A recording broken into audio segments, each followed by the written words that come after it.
You're in the information age, but facts are in short supply. Reject the noise, ask bold questions, and pursue the truth with FBI whistleblowers and founding suspendables Garrett O'Boyle and Steve Friend. This is the American Radicals Podcast.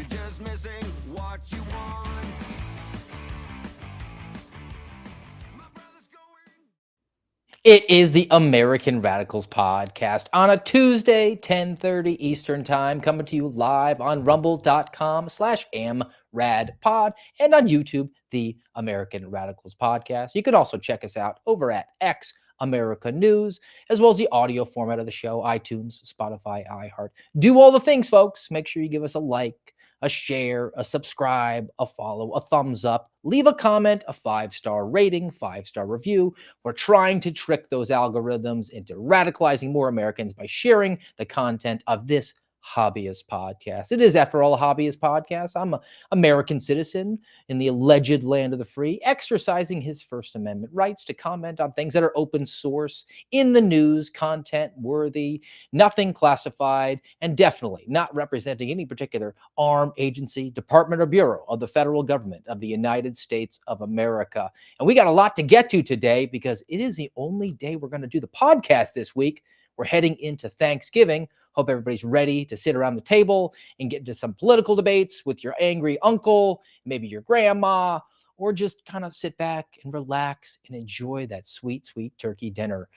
And I know I'm touching on a subject here that most people disagree with me on, and that's okay. You're all allowed to be wrong. This is, after all, a trivial debate to have. It's not really that important unless you're me, because turkey is the best meal possible. And if you don't like it, that's great, because it leaves more for me. It is, after all, trivial pursuit, a trivial debate, which got me thinking about what we're going to cover down on today, a new term. I was not familiar with it, but over the weekend, sort of looking at all these dumb debates and conversations and subjects that popped up, I couldn't help but thinking we are looking at the lowest priority things with all of our energy, and no one is paying attention to what really counts. So did some deep diving and some researching on this human condition and came up with a term. It's called bike shedding. I'm going to have to introduce it more and more into my repertoire, but it's a fun way of saying Parkinson's law of triviality. We're going to have to talk about this and set the groundwork for what we're going to get into today. But I found a nice little piece about bike shedding, and let's just bring this up and introduce it to you all on the AMRAD pod, and I think lay a foundation for what we're going to get into. The piece is called "Why Do We Focus on Trivial Things?" and it comes from thedecisionlab.com. Now, the term is called bike shedding. Parkinson's law of triviality states that the amount of time spent discussing an issue in an organization or just personally is inversely proportional to its actual importance in the grand scheme of things. In other words, the less important an issue is, the more time we seem to spend on it, more energy we seem to exhaust on it, more emotion we seem to invest in it. And they give you a nice example of sitting around a conference room table when you're having one of these meetings at the workplace. Hopefully, you're not having to do that later today after you get done listening to the AMRAD pod, but I do know that there are conference rooms out there and everybody feels obligated to use them, and you'll be there with your coworkers and you'll have two things to talk about. Number one will be, what is our marketing budget next year going to be? Pretty important. The second is, are we going to have standing desks authorized in our cubicles? And inevitably, the entire group will spend more time on standing desks, the merits and demerits of having those in the workplace versus what we're going to spend to advertise our products so that we can continue as a going concern as an organization. So bike shedding sort of digs into that, and also why we do it, which I do think is interesting. So again, throw it back up there. Why do we focus on trivial things?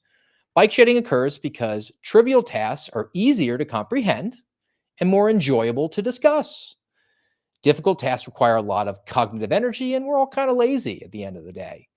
We're motivated to avoid conflict and conform to a group. So we want to talk about things that are not as important because we feel better versed at it. We won't be as embarrassed if we share our opinion with the group, even if we disagree with people like you say that turkey isn't the greatest thing ever. We can have an entertaining, trivial debate, which at the end doesn't really change anything, except how we wasted a lot of time on a trivial debate that I am completely 100% correct on. Now, we assume also that subject matter experts have a better grasp of technical details, trust the experts, so we rely on them. We say, hey, look, we'll just hand it off to those scientists, those doctors, those marketing experts, whoever it is, and they'll make the decision. We're going to focus in on the standing desks. And this is a logical fallacy that we make as a people. And also, it's a problem that exists in the way that governments and politicians interact with the constituents who send them into office. And I think that there's no greater example of that than we can go over to the Communist Chinese Party. The CCP learned multiple decades ago that they could not put the boot on the throat of their people. They couldn't just ride over them with tanks. They had to give them trivial, amusing pursuits. People will put up with a lot of abuse, a lot of despotism, as long as they get their iPhone, maybe the latest Hunger Games book that comes out, or they can watch Netflix because nobody actually reads anymore. And I think that now our elected officials have sort of taken on that same strategy that we see over in communist China, and they're using it to entertain people, distract them, get them down in the weeds and having conversations about things that don't really matter as much as what's really important. And that's how you get debates about the New York City mayoral race. How many people were on social media or watching cable news or having in-depth debates with the people around them about this guy, Zorhan Mamdani? And they don't even live in New York City. They don't even live in New York State. If they do they even vote? Only 2 million people voted in the mayoral election. This country has 350 million. Not even 1% of the country went to the polls, and yet it dominated all political conversations for multiple weeks because it was trivial. It didn't really affect you very much. How many people over the weekend were talking about Jasmine Crockett, who's shaped like a Ninja Turtle and has an intellect that's slightly lower than Michelangelo? But they weren't really too concerned about the January 6th pipe bomb put-up job that was revealed last week by my buddies Steve Baker and Joe Hanneman over at The Blaze. It seems like we're misappropriating our attention on those things. Another one over the weekend, who's more mega Doppler MAGA, Marjorie Greene or Donald Trump? But they both got on board for passing a budget which reopened the government and said it was conservative / MAGA to spend as much money as Joe Biden did during his last year of administration. That's now conservative. We're now going to fix our spending at levels that will bankrupt our kids and our grandkids and will inevitably cause the government to have to print more and more money until the bills that are in your bank account become worth less and worth less until they become worthless. Seems like we're also mischaracterizing or misappropriating our attention span. We're bike shedding because it's just more fun. And even out of the whole context of political conversations or government conversations, current events, you see it in people's private lives. I remember very clearly a couple of years ago walking out of a Sam's Club, having done my grocery shopping and feeling the pinch of Biden inflation, which was also a derivative of Donald Trump spending during the coronavirus. And I was approached by a young lady who was asking me for a donation so that she could do some Doctors Without Borders stuff. And at that moment, I couldn't help it. I just went off. I mean, I felt bad for this young lady. She just was endeavoring to do something which, I mean, honestly, was pretty trivial. She wanted to go overseas. What's more important, the health and well-being of your local community, your family, your friends, your church group, people that live around the block from you, maybe the indigent who live in your town? Or do you want to go to Africa and go save those people? I don't wish bad health on those people, but where are your priorities at? She was into the trivial stuff because it sounded sexier. It sounded way more fun to holiday in Europe than to spend time actually amongst the homeless people where I live in Daytona Beach, Florida. You could also have something like that happen at your church. I mean, you sit down and you have to hear a talk from somebody who just went and traveled overseas to spread the word, the missionary. And at the same time, the pews are half full. Why aren't you spreading the word down at Walmart? You go to Walmart at 9 a.m. on a Sunday, you know that nobody who's shopping there is going to church. Why don't you try to do something locally where the priorities should be? So this is all sort of a buildup for what we're going to wind up talking about today, which is how we're prioritizing the least important things. And there's some really big stuff out there. So what are we going to talk about? Well, some quote unquote high priority FBI operations, including one that looks very much like the playbook. Politicians are grifting while our government is wasting millions of dollars. There are some BS immigration lawsuits and court cases while ICE is actually under physical threat. A university rage porn against a professor because she's anti MAGA, and we're still wasting $1 trillion each year on education in this country. And then we'll get into some Second Amendment matters because the Second Amendment should always be a high priority for any American. And we'll have to compare that to where the government views the Second Amendment. And shocker, they view it as an obstruction to what they really want, which is at the end of it to blast you in the face. So a lot to get to today. It was a lot of buildup. I want to make sure that before we begin all of that, we thank our affiliate of the day because we don't take any money. We just like to support American businesses on this hobbyist podcast, not representing any particular agency, department, bureau of the federal government, just exercising our First Amendment rights here. And we're going to thank the M-Clip Company, guys. Everybody, go to m-clip.com, m-clip.com. Get ahead of some Black Friday sales. You don't even have to leave the comfort of your own home or your couch. You just hop on your smartphone, m-clip.com. You can get some cool gifts to give out to the family. These are luxury money clips. This is a family-owned business, multiple decades in business. They do everything in-house, American, made in the great state of Georgia. You can get your initials monogrammed on them. You can get some leather work. You can get some of the cufflinks that are available. If you like baseball, they have an affiliation with Major League Baseball, so you get your favorite team on there. If you are interested in being a suspendable, you can get our merch line, which has our badge and our emblem and our logo on there. And everything, m-clip.com, available with a 10% off discount if you use the promo code SUSPENDABLE, SUSPENDABLE. And just sort of as an aside, guys, M-Clip is getting crushed by the tariffs. So if you do actually have the ability to spend a little extra coin here coming into the holidays, it is an American business. We're trying to support them and keep them afloat.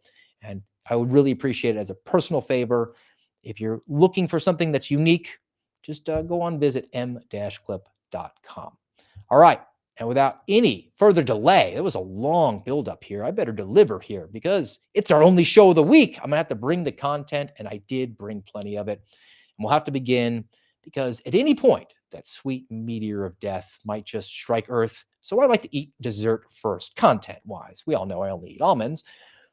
Let's begin with the ex-girlfriend because they had some high priority cases that they were ready to announce. And I know over the weekend on the Saturday grab bag, I talked about November being potentially the worst possible PR month in the history of the Federal Bureau of Investigation. It continues, guys. We're still in November. So from the New York Times, which was at one point a newspaper, but did their actual old college try best to get this content right because of the press releases that were released by the Department of Justice. 2 Texas men plotted a coup of Haitian island to enslave women and children. Yes, this is an actual thing. It's not from The Onion. Now, our 2 bad guys are named Gavin Weisenberg and Tanner Thomas. And they're 20 and 21 years old, so a bunch of young, dumb idiots. And according to the Department of Justice, they started planning a coup last year in August. They plan to travel by sailboat to an island called Ganave. It has a population of 87,000 people, and they thought they were going to take it over and initiate a coup. Now, what were they doing? Because in order to actually affect an overthrow of a government and then move on over to Haiti, they were going to have to learn some of the skills and the trades that you would expect. So they were learning to speak Creole, which is the Haitian language. You had one who joined the North Texas Fire Academy, and according to him, it was to learn command and control protocols, NFI, no further information. I don't even think he knows what that means, but he failed out of the Fire Academy because he's retarded. That same guy also traveled to Thailand so he could learn how to sail, but sailing school was too expensive in Thailand, where an American dollar goes pretty far, and he didn't go to the class, but he was still going to buy a sailboat. Let's proceed on. The other guy, he joined the Air Force at the beginning of this year. So they started the coup idea was percolating in August of 2024. And in January of 2025, that's when he joined the Air Force. And let me push pause there because I alluded to the playbook. All right. For those who are new to the playbook, the FBI entrapment counterterrorism playbook, pretty simple. Briefly, find a vulnerable person or persons. They could be people that are down on their luck, financially indigent, low intelligence, like our two characters here, Gavin and what is his name? Christopher. Retards. And then you just bring them along. You introduce a confidential human source, which is a snitch, eventually an undercover employee, and then you get that person to agree to do their worst possible idea as long as it takes to groom them to do something that they're never predisposed or even capable of doing because you couldn't afford the classes to sail. I don't know how you were going to buy a sailboat. And then when they do, you spring the mousetrap. So you see how there's a background here.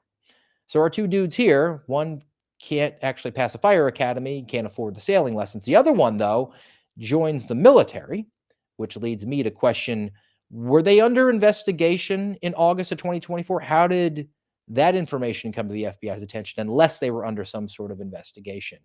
Does that mean that the FBI colluded with the Department of War in order to facilitate Christopher enrolling or enlisting in the United States Air Force? Or did they withhold the existence of an ongoing criminal slash terrorism slash coup investigation from the Department of War so that they could further their case along, which would jeopardize national security? Pick your poison there. Nothing's very good. And I'm not done yet. So back to the piece from the New York Times, which does a nice summary of the press release, which came from the indictment, which we don't have access to the actual agent complaint affidavit, just the formal complaint from the Department of Justice. Headline again, 2 Texas men plotted a coup of a Haitian island to enslave women and children. So the one joins the Air Force. The men plan to recruit and pay homeless people living in Washington, D.C., and that was going to be their army that they were going to sail on down to Haiti. The men also researched guns and ammunition, which isn't a crime. And they plan to buy military-style weapons. So we know the individual writing this press release from the DOJ and then was then transcribed at the New York Times. They don't like guns, military-style weapons.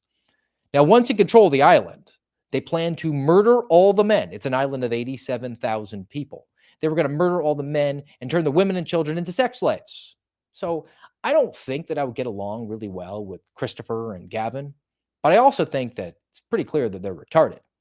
And where it all comes away, the greatest giveaway of this story is one of the final remarks that gets made, because in addition to being charged with conspiracy to kill or kidnap persons in a foreign country, which is a law in this country, they were also charged with sexual exploitation of children and for producing sexually explicit video of a child, CSAM, child sexual abuse material.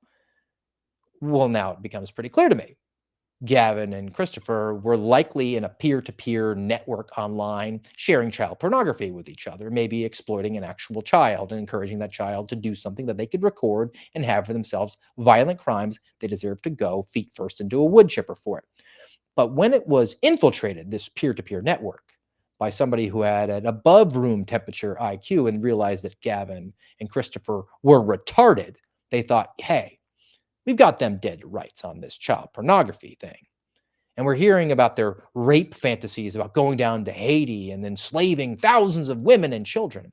Let's see if we can't egg them along a little bit more and a little bit more. And then we can get a big headline, which is a high priority, apparently, for the Federal Bureau of Investigation, stopping coups in Haiti, which is the worst country in the Western Hemisphere.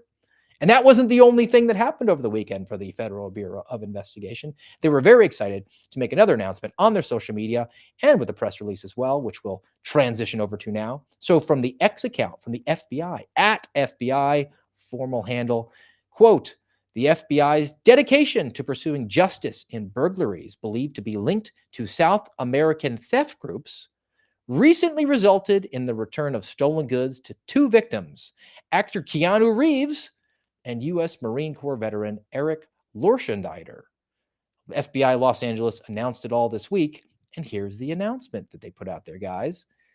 You see the nice picture, special agent in charge or somebody of some prominence in the LA field office meeting with a couple of American citizens about returning stolen items from them, which came from South American theft groups. So, is the FBI involved in international theft groups that were perpetrating burglaries in Los Angeles and then fleeing down to South America? I mean, I guess it's international. You might need to have the preeminent premier law enforcement agency for the country involved in it. But if you actually read this piece, and I did, unfortunately, it's not too long, there's a nice takeaway here, and I'll quote it directly.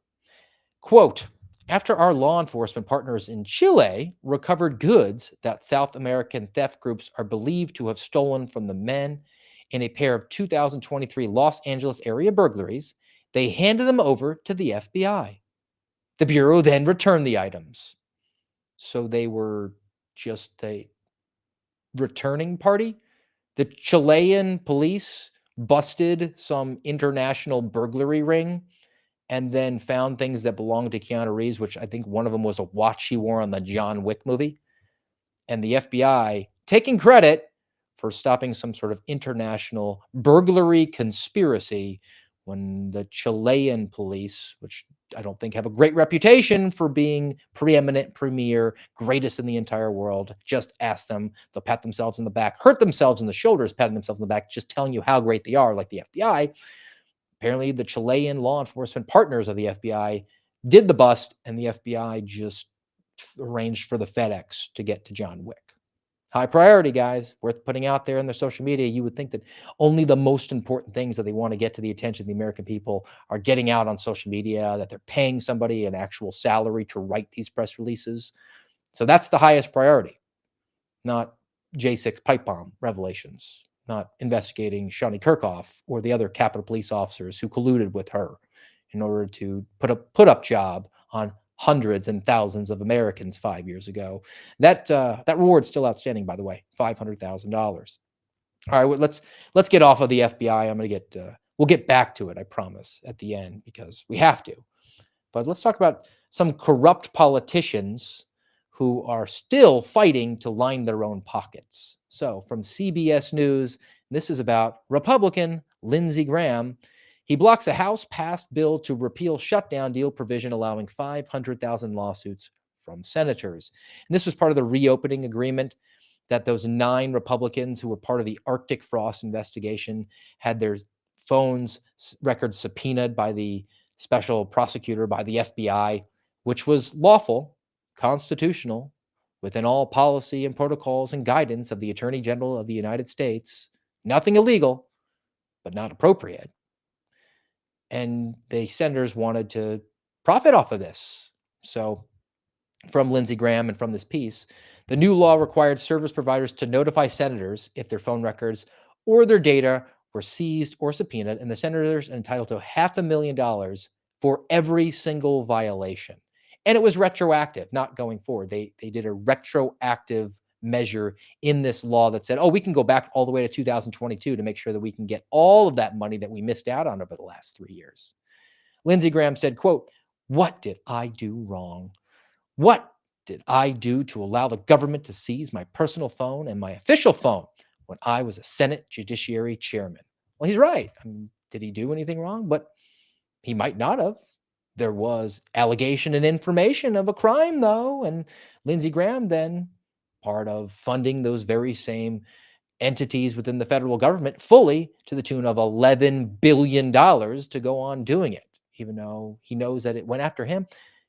I don't think he cares very much about justice, even though he was on the Senate Judiciary Committee. He was the chair. He just wants business as usual to continue there. But he gave you a nice headline, and he's fighting to make sure that there's accountability. Accountability, though, meaning that he gets to profit $500,000 for every single instance of the last 3 years in which the agency that he voted to fund and has talked openly about wanting to give them more money every time that they engage in a completely constitutional, lawful activity that was in agreement with guidance and protocols from attorney generals and from any sort of policy that existed. All legal, all lawful, inappropriate, and yet the Senate wants to personally enrich themselves. Now, while that's going on, I mean, $500,000, it's just a drop in the ocean, unless you're an American who's not named Lindsey Graham, who goes and buys yellow tag beef at Walmart, or in this case, maybe you're trying to buy a turkey this week. Hopefully not. I need those surplus turkeys, guys, starting on Friday. Don't buy them up. I need them so I can put them in my freezer and last me for multiple months. How about, though, a higher priority? How about something that's wasteful of $836 million? This is a story out of Kentucky. Who heard about this one? Who's having conversations about this as opposed to Lindsey Graham? Headline: $836 million in Kentucky taxpayer money wasted, according to an audit that was done by the intrastate organization. It wasn't an inspector general, it was a special audit that went on here. And it relates to Medicaid services. So just give you a little bit of a breakdown of it. The Kentucky Department of Medicaid Services, they had an audit report from their state auditor's office, which uncovered more than $800 million of wasted taxpayer money. Now, states receive federal taxpayer money, which means it doesn't just come from the state, it comes from all of us, regardless of whether or not you live in New York City and we're voting for Mamdani or actually living in Kentucky. Your money is sent via the federal government to all the states for Medicaid, which is medical services for poor people. Now, Kentucky also taxes their own citizens. State Medicaid programs must then determine how they're going to distribute the money. Are they going to give it directly to the poor people when they get medical services? That would seem to make a lot of sense. Or are they going to do it in an incredibly inefficient manner? You guess which way they really like to do it. It's the latter, of course. They use these groups called, what are they called? MCOs, Managed Care Organizations. So the state will take federal money from all of us and from taxpayer money from the state of Kentucky. And instead of always paying the poor person who had medical services, they'll give it to this managed care organization, which then doles that money out to the poor people. Just slicing off a nice healthy portion for themselves, I'm sure, and having to fund and pay a payroll out there and have administrative costs and office space and computers and paper and printer cartridges, all that waste that goes into it. Now, it's not just that. It's not just having a middleman that accounted for over $800 million in losses. So because this middleman exists, they don't want to have any gap in time between the poor person going and getting a CAT scan and the middleman sending them money. What winds up happening is the state sends monthly allotments for every single person to the middleman, whether or not the poor person's going to go to the doctor or not. They assume that they're going to. And if they don't go this month and they go next month, there's a little bit of reserve in order to pay for that CAT scan. Now, what's happened is that people have gone in multiple states, and people who don't even live in Kentucky have gone to register with these managed care organizations. And the state has been doling out more money than it should have to the middleman to the tune of $800 million. Now, right now, Kentucky taxpayer money is being spent on these payments, which a little bit at a time, and the MCOs for individuals whom other states are also making the payments. The auditor's office also released other issues, including a failure to ensure those who are ineligible did not receive Medicaid benefits. So you might not necessarily be even a poor person. And the state of Kentucky wasted its own money and federal money as well. So congratulations. You'd hope that that would be a priority. We're coming up on almost $1 billion in misappropriated funds for poor people. Now, if you want to have a safety net for poor people so they can have those medical services if they're unable to pay for it, I understand that sentiment. How long is that going to be available if we continue in one state to flush close to $1 billion down the toilet? That's money that could have been used to pay for other amenities within the state. Perhaps that's something that we should evaluate. Perhaps it's something that we should investigate. Perhaps we should assess whether or not a middleman is necessary at all. Don't worry about it. Just worry about Lindsey Graham making $500,000. All right, let's move it over to some illegal alien stuff. Now, the low priority matter, the salacious thing. This comes from gazetize.com. Headline: Immigrants fined up to $1.8 million for remaining in the U.S., sue the Trump administration. So, some more BS lawfare that's going on here. There are daily penalties of just under $1,000 against more than 21,000 immigrants. That includes illegals. That includes people that came seeking asylum. So I guess you can't technically call them an illegal alien, but daily penalties of $1,000 because they didn't self-deport are being assessed by the Department of Homeland Security. Now they haven't deported themselves, and their lawyers are pushing back and they're suing. There's a lawsuit filed in Massachusetts, the People's Communist Republic of Massachusetts, sorry, George Hill, on behalf of two of these immigrant women. It seeks a class action status to represent people facing these fines that lawyers say have totaled more than $6 billion under the mass deportation policies of the Trump administration. So we're just continuing to pay government workers to assess fines of $1,000 for people who are never going to pay that amount, to pressure them to leave when you didn't enforce it to begin with. You haven't deported them, you haven't pushed them along and give them a little bit of a nudge with financial penalties because they're never going to pay it. And we're still going to fight it out in court over the merits of this. Now, similarly, we're having another BS court fight at the Supreme Court level. This comes from Reuters. The Supreme Court is going to review government power to limit asylum processing.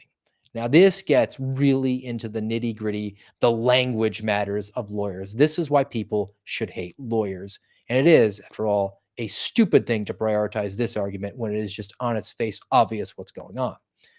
Now, at the center of this fight is whether a migrant who is physically standing in Mexico but speaking to a U.S. officer at the port has, quote, arrived in the United States. So they haven't actually stepped across the border, but because we have Border Patrol there, interfacing with them, the fight is, well, they've arrived in the United States. Now, the Trump administration contends that, well, no, you haven't stepped over the border. You're still in Mexico. Well, we want you to remain in Mexico while you're adjudicating whether or not to give you asylum. I think that's reasonable because we have very finite amount of issues that we want our federal government involved in. And one of them is protecting our borders. And I don't want to allow a flood of illegal aliens in the country while we determine whether or not they should stay. They should remain in Mexico. But the lawsuit from these illegal aliens is pushing the opposite. Now, in October of last year, in California, in the Court of Appeals for the Ninth Circuit, they ruled that the phrase arrives in the U.S. includes someone who reaches the port and asks for asylum and yet has never actually stepped foot in America.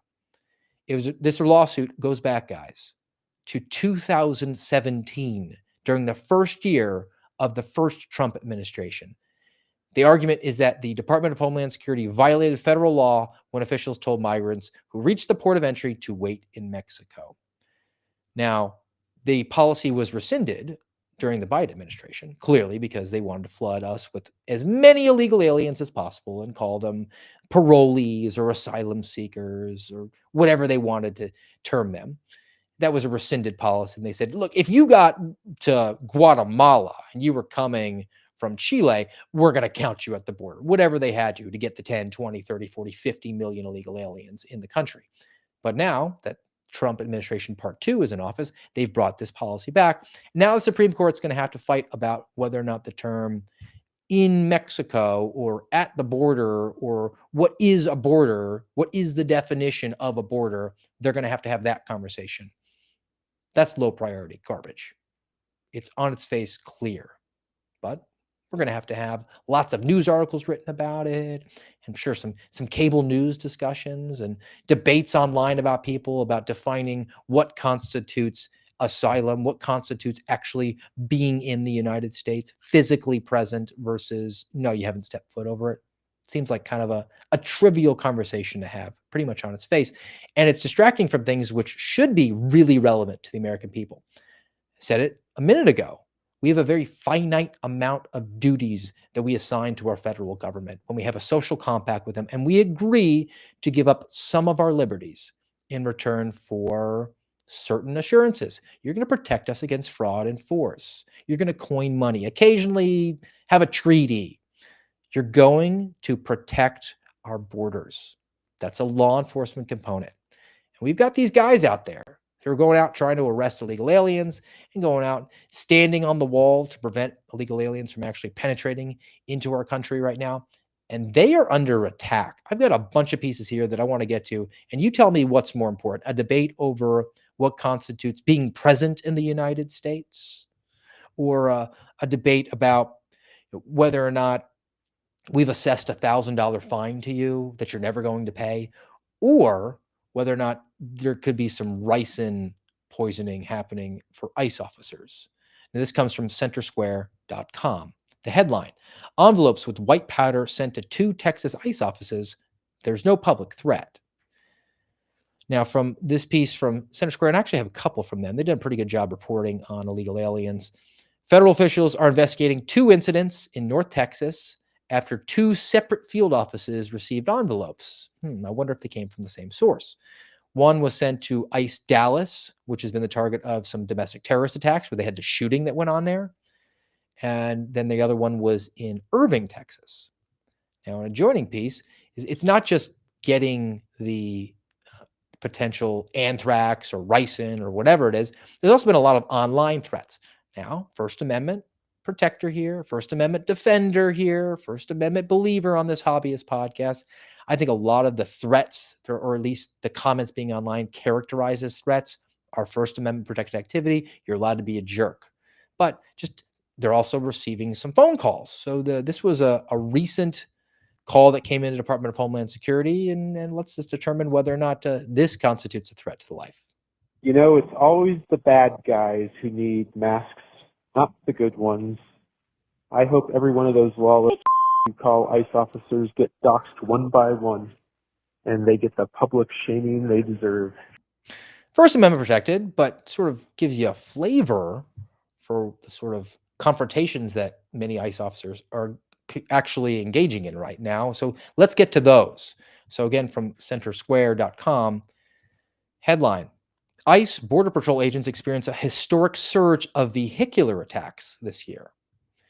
Now, I think they give you the numbers here. Since January 20th, there have been 99 vehicular attacks against federal law enforcement officers, more than double the attacks reported during the same period last year. So what's the difference? Oh, January 20th was when the Donald Trump Part 2 administration came in. And this actually comes from the Department of Homeland Security's own website. And this is worth going into. This is just a summary of one instance that happened in Little Village, which is a suburb of Chicago. Headline: Border Patrol agents face shots fired, vehicle rammings, bricks thrown in Chicago on Saturday. Now, in the Chicago neighborhood of Little Village, Border Patrol was attacked while conducting immigration enforcement operations. They were accosted by a hostile crowd that boxed them into a street and an alleyway. As they were apprehending a subject, agents came under direct gunfire when a male driving a black Jeep fired multiple rounds, and he immediately drove away. So a nice drive-by in Chicago. The attackers then, who had gotten them pinned in, began throwing bricks and paint cans from a roof. So they had the high ground against these individuals, and those actually hit the vehicles. Fortunately, didn't hit any Border Patrol in the head. Chicago Police Department successfully helped them evacuate the area as more bricks were thrown at their vehicles. No one was hurt. That wasn't the end. After they cleared that scene, Border Patrol then encountered a vehicle that attempted to ram their convoy at an intersection, but was thwarted when a controlled tire deflation device was deployed. So they threw out the stop spikes in order to prevent themselves from getting rammed by a vehicle. Border Patrol proceeded toward the FBI facility, and they encountered 2 more drivers trying to block them. After they were warned to stop, the drivers were arrested. Border Patrol reached the FBI facility, and that's when rioters attempted to breach the security fence at the FBI. Border Patrol left the FBI. This is all still happening. It's all the same incident, guys. Border Patrol left the FBI facility and encountered more protesters lying in the street. The rioters refused to comply with basic instructions and began throwing objects at Border Patrol. That necessitated crowd control. That's where you throw out the tear gas and the pepper balls, and that's where they're accused of being the goose-stepping brown shirts. They cleared the area, proceeded to a Sam's Club parking lot. I wonder if they encountered a Doctors Without Borders woman. At the Sam's parking lot, individuals stalked and followed them into the parking lot, and a vehicle rammed their Border Patrol car. 3 suspects were immediately arrested. After departing the parking lot, law enforcement convoy was again attacked, resulting in a broken window. The convoy was stuck at another intersection and had more damage of the vehicles, a 4th vehicle ramming. That subject fled and Border Patrol pursued and was unable to apprehend the 4th vehicle ramming incident that happened in one day in Chicago.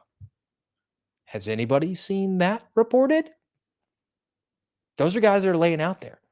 Those are guys who are risking their lives every single day.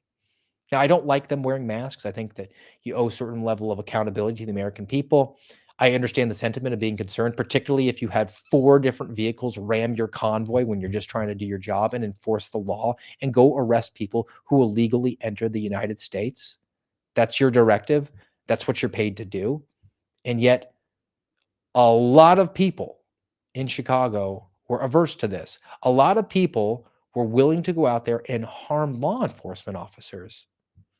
That's a priority. It's not being addressed at all.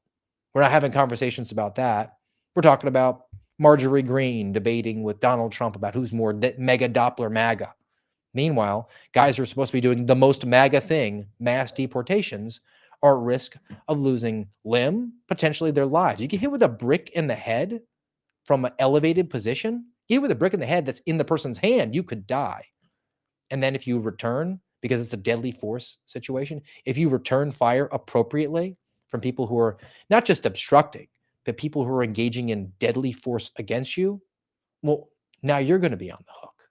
Now you're going to be in a Derek Chauvin situation. You could be put into prison for the rest of your life under the next American Psycho Gavin Newsom presidency, because you know they're going to go back. You know, if an incident happens now in the latter stages of 2025, if you get President American Psycho in 2029, statute of limitations, they're going to go after you.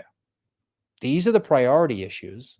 They're not being discussed. They're not as sexy as talking about Lindsey Graham and how he needs to get $500,000, or some interesting postings online that are anti-ICE, or Jasmine Crockett who's saying, "Oh, people be texting." Let's focus on what's really important. Let's not get dissuaded also away from immigration matters, but let's go to some education issues. Now, there's a piece that is about the Indiana University professor here, and I have a nice graphic of the material that this woman shared and discussed and debated with her class, and it got a lot of people's panties in a wad. You can see there's a nice pyramid there, and it's a pyramid about overt white supremacy and covert white supremacy. If it's overt, it's socially unacceptable. If it's covert, secret, it means it's socially acceptable to engage in a certain modicum of white supremacy, according to this leftist, Marxist, communist professor who is teaching at a public university. Now, the lecturer at Indiana University's School of Social Work has been removed from teaching one of her classes. The class is, quote, diversity, human rights, and social justice. You know what you're getting if you sign up for a social justice class. It's not going to be taught by a hobbyist podcaster with common sense like at Real Steve Friend. It's going to be taught by a communist. The material in question was the Pyramid of White Supremacy. It lists forms of covert and overt white supremacy, and Make America Great Again is included as covert white supremacy. So she called the president and his tagline white supremacy because he's mean, orange, and literally Hitler. And as a result, one of the master students said, quote, "I feel as if I've paid for a course without a formal instructor," because she was removed. Now, she's a professor. Is she tenured? Is she allowed to do that? She's allowed to say stupid stuff like that. It's just a question of whether or not you want to pay for it. It is a state institution. They do have a reputation to uphold, but I would say let the communists say what they want. Let the marketplace of ideas flourish. Let's not spill a lot of ink over this. Let's not get outraged and go to social media and say, "Can you believe that a communist taught communist things in a class that is very much tailored to teach more communists to do more communist things?" That's pretty obvious.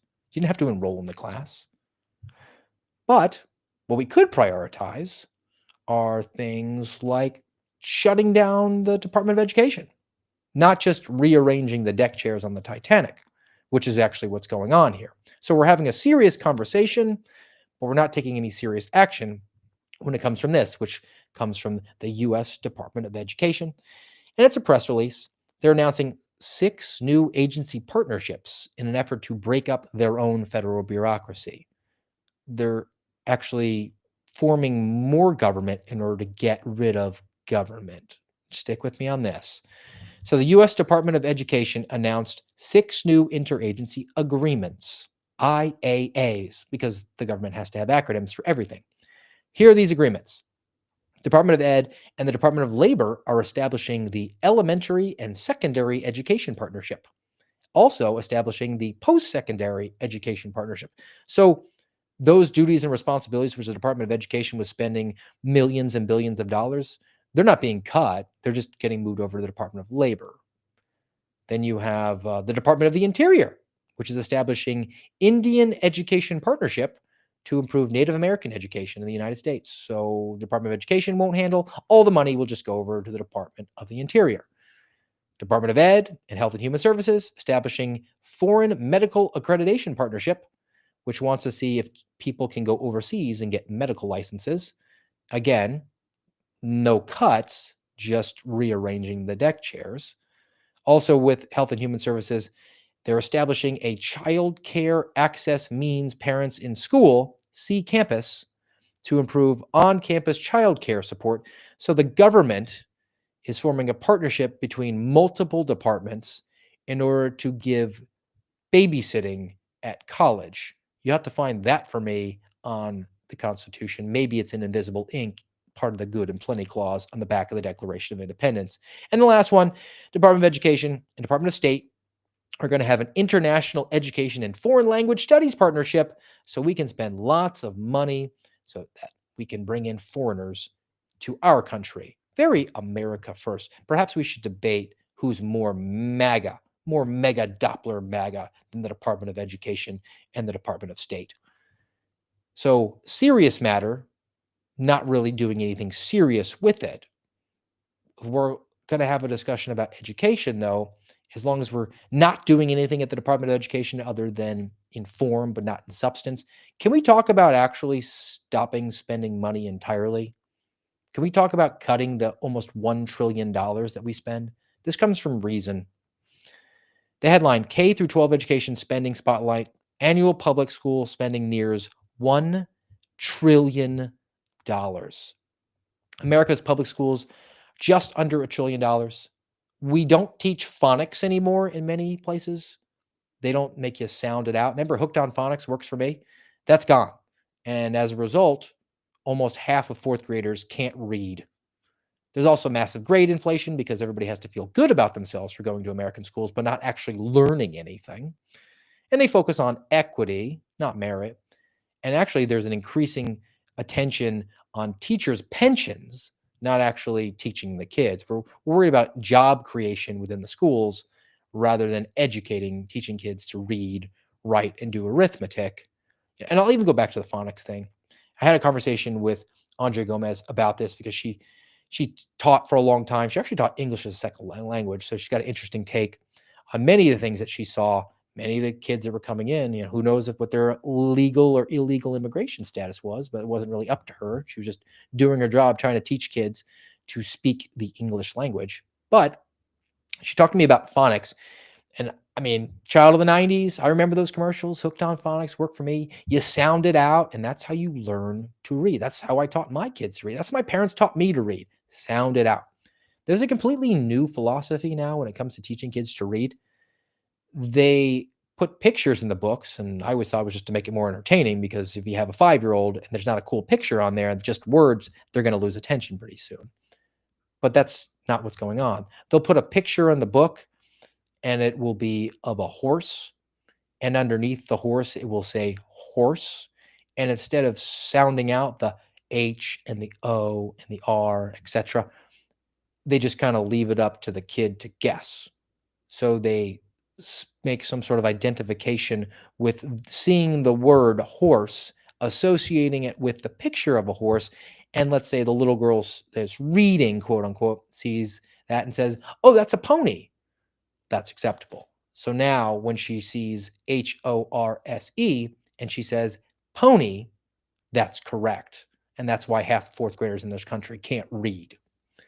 Seems like a priority issue, but we're too busy debating whether or not some pyramid of white supremacy at Indiana University involving a communist teaching communists in a communist class is something that we should really spend our attention on. All right, now let's talk over to the Second Amendment. It's going to be the final subject that we'll talk about here today on the AMRAD pod. And just a reminder, if you haven't already, give us a nice thumbs up, follow, subscribe, share, do all the things. And word of mouth, we always appreciate as well. Tell a friend or 12 about the program today. We're trying to branch out, expand out the brand, radicalize more Americans into this hobbyist podcast way of common sense. Now, for Second Amendment, this is involving a lawsuit from Silencer Shop Foundation versus the ATF. And it's also Gun Owners of America is involved in this. And it pertains to the big, beautiful bill and the NFA. And let's just do a little bit of background here for those who are not keeping up with the Second Amendment, which you should because it's one of the highest priorities in America. So from the SSF.org, silencershopfoundation.org, this is a details talking about this lawsuit that this group has brought against the ATF in 2025. And it relates to the National Firearms Act, NFA, which restricts Americans' access to silencers, short barrel rifles, short barrel shotguns, and as they call it, any other weapons, AOWs. Now, the big, beautiful bill, which everybody was super excited about being signed to spend lots of money because apparently that's MAGA, that's conservative. Now, the big, beautiful bill originally called for the full deregulation of silencers, short barrel rifles, short barrel shotguns, and the any other weapons category. But as the bill moved through the Senate, where Lindsey Graham exists, it grew a little bit more rocky. What survived was not a deregulation of these firearms or these accoutrements. Instead, they took away the tax. So you're now taxed $0. It was set to take effect in January. Americans wouldn't have to pay a tax, but because the NFA still exists, the National Firearms Act, you could have a President American Psycho come back in and they could just re-up it and make the tax more than $0. It still involves registration of your guns, some bureaucratic approval of whether or not you're allowed to have your own guns, and the ATF gets to play around in your business. Now, the SSF, Silencer Shop Foundation, they argue that with the tax now at zero, the law was basically defunct. It should go away. Now, you would think under the new administration, the Trump Part 2, who has taken over and purports to be from the political right, and appointing people into law enforcement over at the Department of Justice and the FBI and the ATF and what have you, that they would be more in favor of Second Amendment liberties. But they aren't. The Department of Justice is actually responding to this lawsuit, and not in a way that the communists like to do, where when the communists are in power, they have one of their buddies in the private sector bring a lawsuit so that they can immediately settle and fold and say, yeah, our hands are tied, we had to settle. No, the Department of Justice is actually fighting back on this push to get rid of the National Firearms Act. So the DOJ responded, and here's a couple of different excerpts from it. Now, it's a little bit hard to read. It's highlighted, though, and I'll do my best to give it to you if you're watching here, or if you're listening, I'll have to do it anyway. The quote from the DOJ: seeking to curtail armed crime, the NFA, National Firearms Act, targeted particularly dangerous and easily concealable weapons that could be used readily and efficiently by criminals. So they're defending the law because it targeted guns that you could put in your waistband and conceal, because we got to blame crime on the guns, not the criminals. I could blame the lock when I imprison someone, or I could just say a lock is a tool and I use it to lock up my car so nobody gets into it. But the gun is the problem. according to the Department of Justice, under the leadership of Pam Bondi. Yeah, not Merrick Garland. Another one I've got highlighted here. Quote, laws dating back to the founding era targeted through outright bans or lesser regulation, particularly dangerous weapons that were uniquely susceptible to criminal misuse. Dangerous weapons? I'm going to need a definition from you, dog.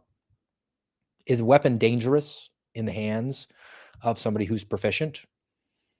Is it dangerous in the hands of a law enforcement professional or somebody that just goes out regularly and works on their skills? Again, we're looking at the tool, not the individual. Now, the Second Amendment is not about hunting.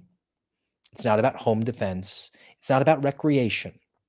The Second Amendment entitles you, an American who's part of our social compact, not an illegal alien that came in, but an American, part of our social compact where you agree to give up some of your liberties in return for certain givebacks from your federal government to protect you against fraud and force, coin some money, make some treaties, protect the borders.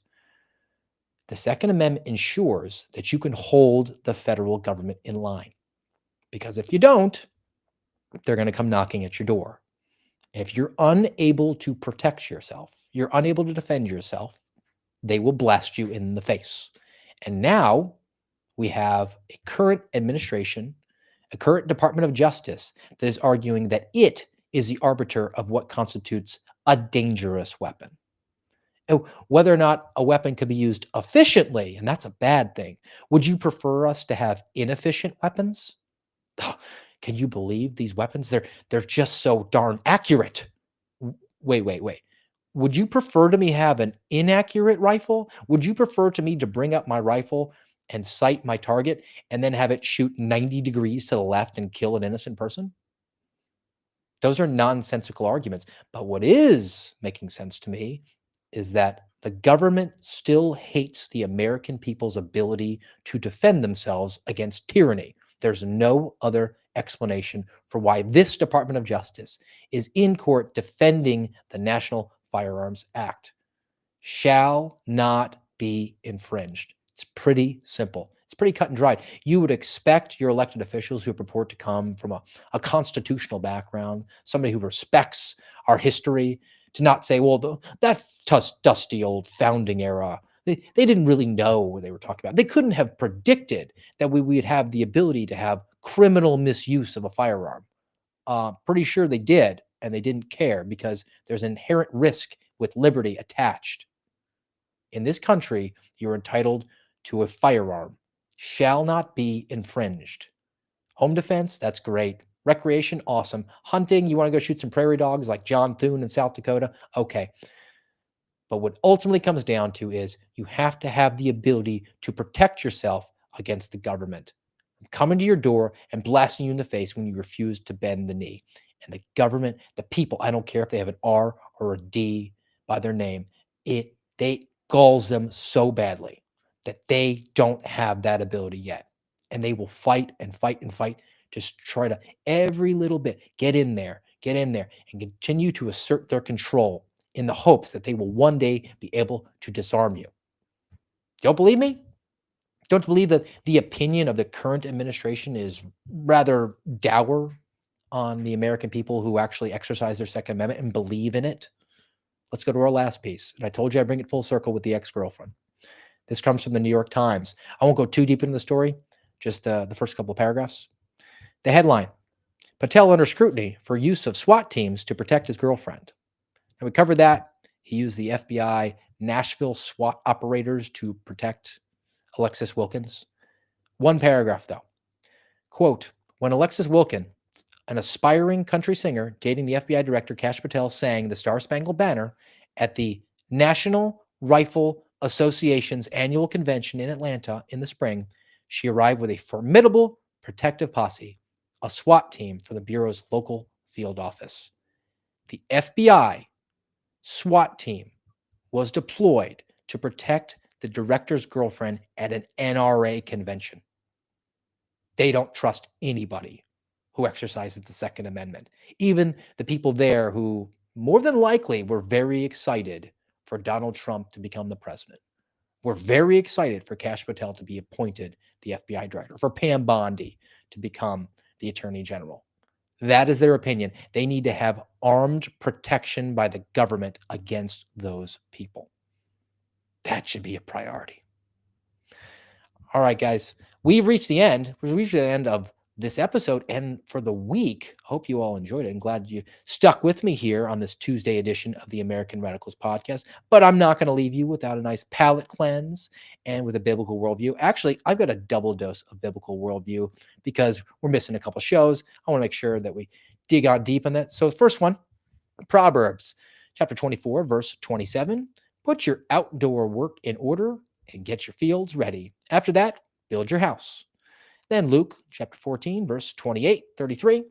For which of you intending to build a tower sitteth not down first and counteth the cost, whether he have sufficient to finish it, lest haply after he hath laid the foundation and is not able to finish it, all that behold it begin to mock him, saying that this man began to build and was not able to finish. It's all about priorities, guys. You got to prioritize what's important. Don't get distracted by the salacious things because they're just more interesting. Those trivial pursuits, they're just so awesome to debate.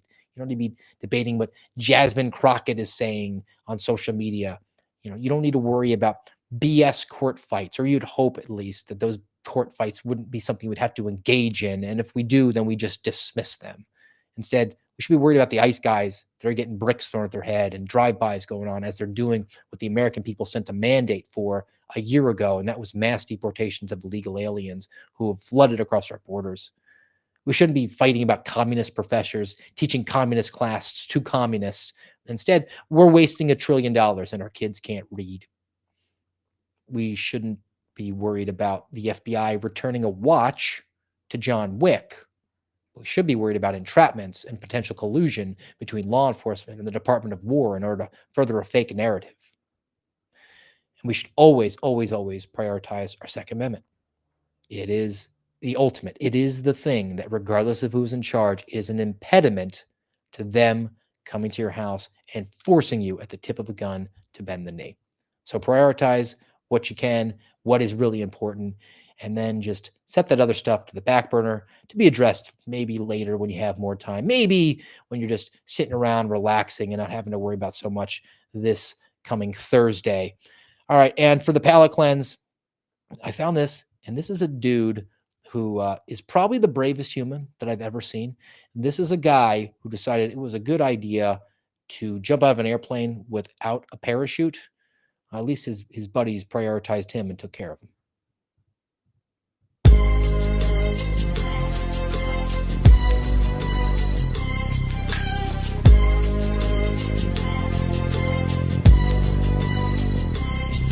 As I walk through the valley of the shadow of death, I take a look at my life and realize there's nothing left. Cause I've been blasting and laughing so long that even my mama thinks that my mind is gone. But I ain't never crossed a man that didn't deserve it.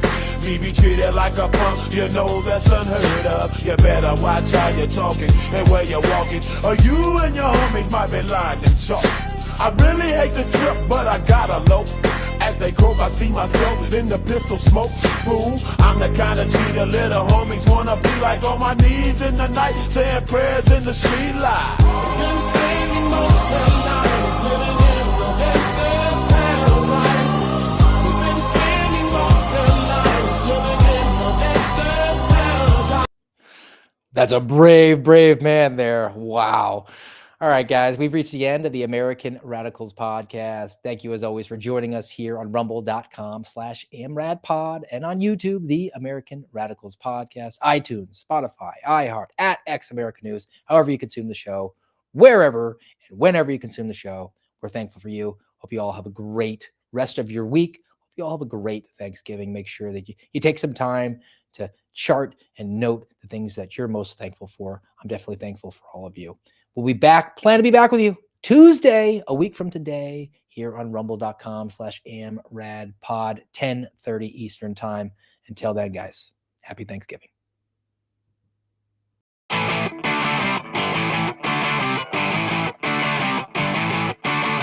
You've been listening to the voice of the Suspendables on the American Radicals podcast.